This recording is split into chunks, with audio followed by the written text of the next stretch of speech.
pense que c'est toi.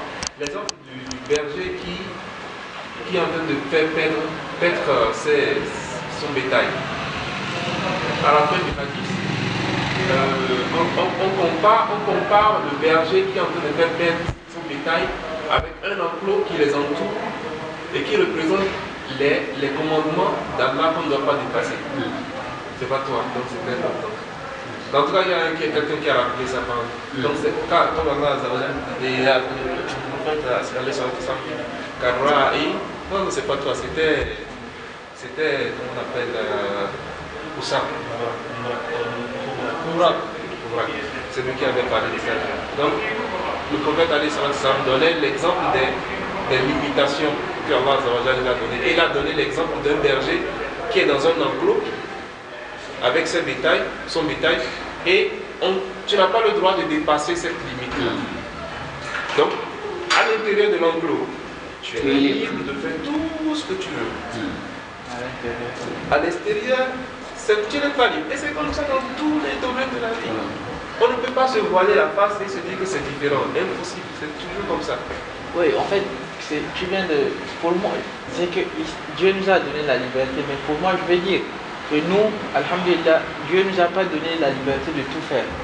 Par exemple, on peut pas marcher chez les Occidentaux, c'est une relation extra, comment on appelle, conjugale, elle est permise.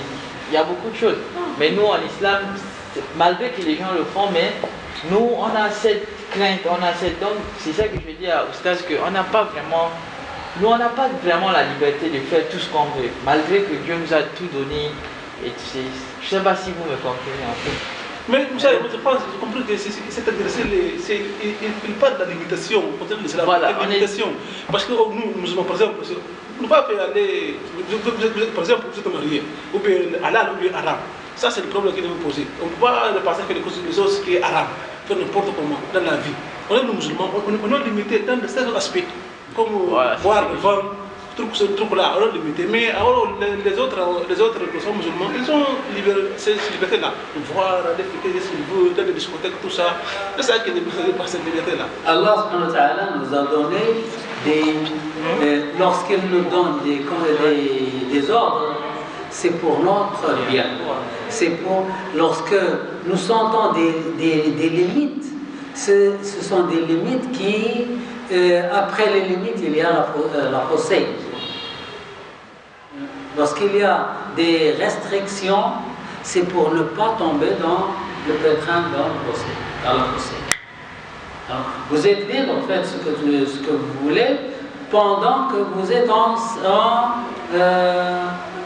paix, pendant que vous êtes sain et sauf. Mais n'approchez pas du danger. Alors, lorsqu'il y a des restrictions, lorsqu'il y a des lois qui nous enchaînent, c'est pour ne pas tomber dans vous dites les relations sexuelles exagérées. Et alors, qu'est-ce qu'il y a après ces relations? Il y a le sida, alors, pour ne pas tomber dans ce problème, il ne faut pas le faire, et ainsi de suite.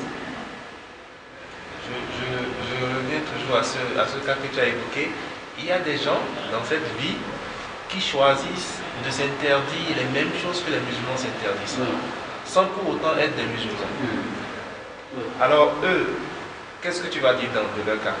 Ils ont choisi de se limiter, c'est leur liberté qu'ils ont manifestée comme ça. Tu vois, ils ont choisi de se limiter par rapport à ça, mais ils n'ont pas choisi Allah subhanahu wa ta'ala. Nous, c'est le fait que nous ayons choisi Allah subhanahu wa ta'ala qui nous fait qu'on le choisit avec ses conditions. Tu aimes la personne avec ce qu'il t'a ordonné avec.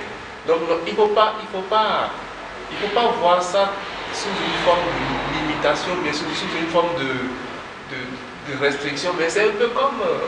voilà quoi. Moi je ne veux pas voir ça contraignant. Non, moi je ne vois pas ça contraignant. Voilà, je veux voir ça Imaginez que le Walid ibn Mughira, le père de Khalid ibn Walid, est mort mécréant. Mais il n'a jamais bu de l'alcool. Lui, pour lui-même, il a il s'est privé de boire l'alcool. Il dit, si on me dit que l'eau cache ma raison, fait comme le vin, je ne bois pas d'eau pendant toute ma vie. L'eau. Alors il n'a jamais bu d'alcool, alors qu'il est mécréant et tout le monde boit l'alcool. Et il y a beaucoup de gens qui ne fument jamais, ils ne sont pas musulmans, ils ne fument pas, ils ne boivent pas, ils ne mangent pas de porc. Des gens qui ne sont pas musulmans, ils ne mangent pas de porc. Et ils n'ont pas de relations sexuelles extra.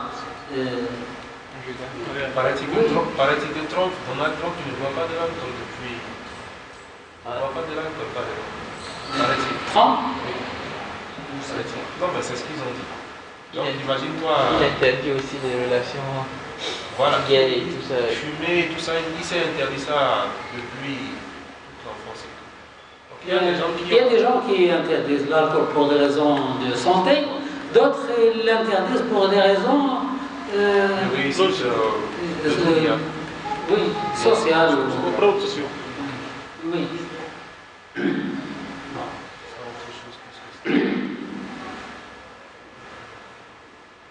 Alors, comment agir si deux distractions se surviennent?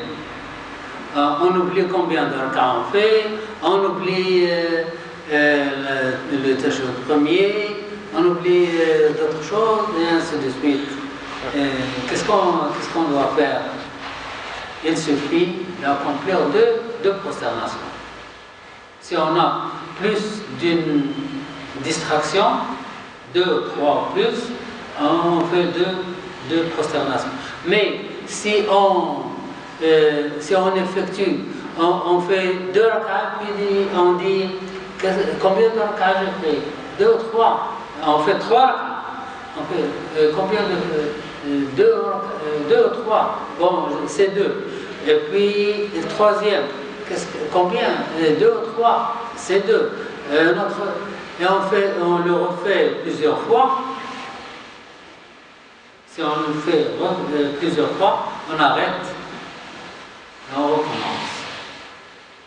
Par exemple, si pour le Fajr, on fait 4 rak'ahs pour le Fajr, on arrête, on recommence. Si pour Doha, on fait 7 ou 8, on arrête, on recommence. Sauf s'il s'agit d'un cas de maladie. S'il s'agit d'une maladie, quelqu'un qui oublie beaucoup, alors dans ce cas, s'il dit combien de rak'ahs est-ce que j'ai fait 2 ou 3, il dit 3. Il ne dit pas 2. Celui qui a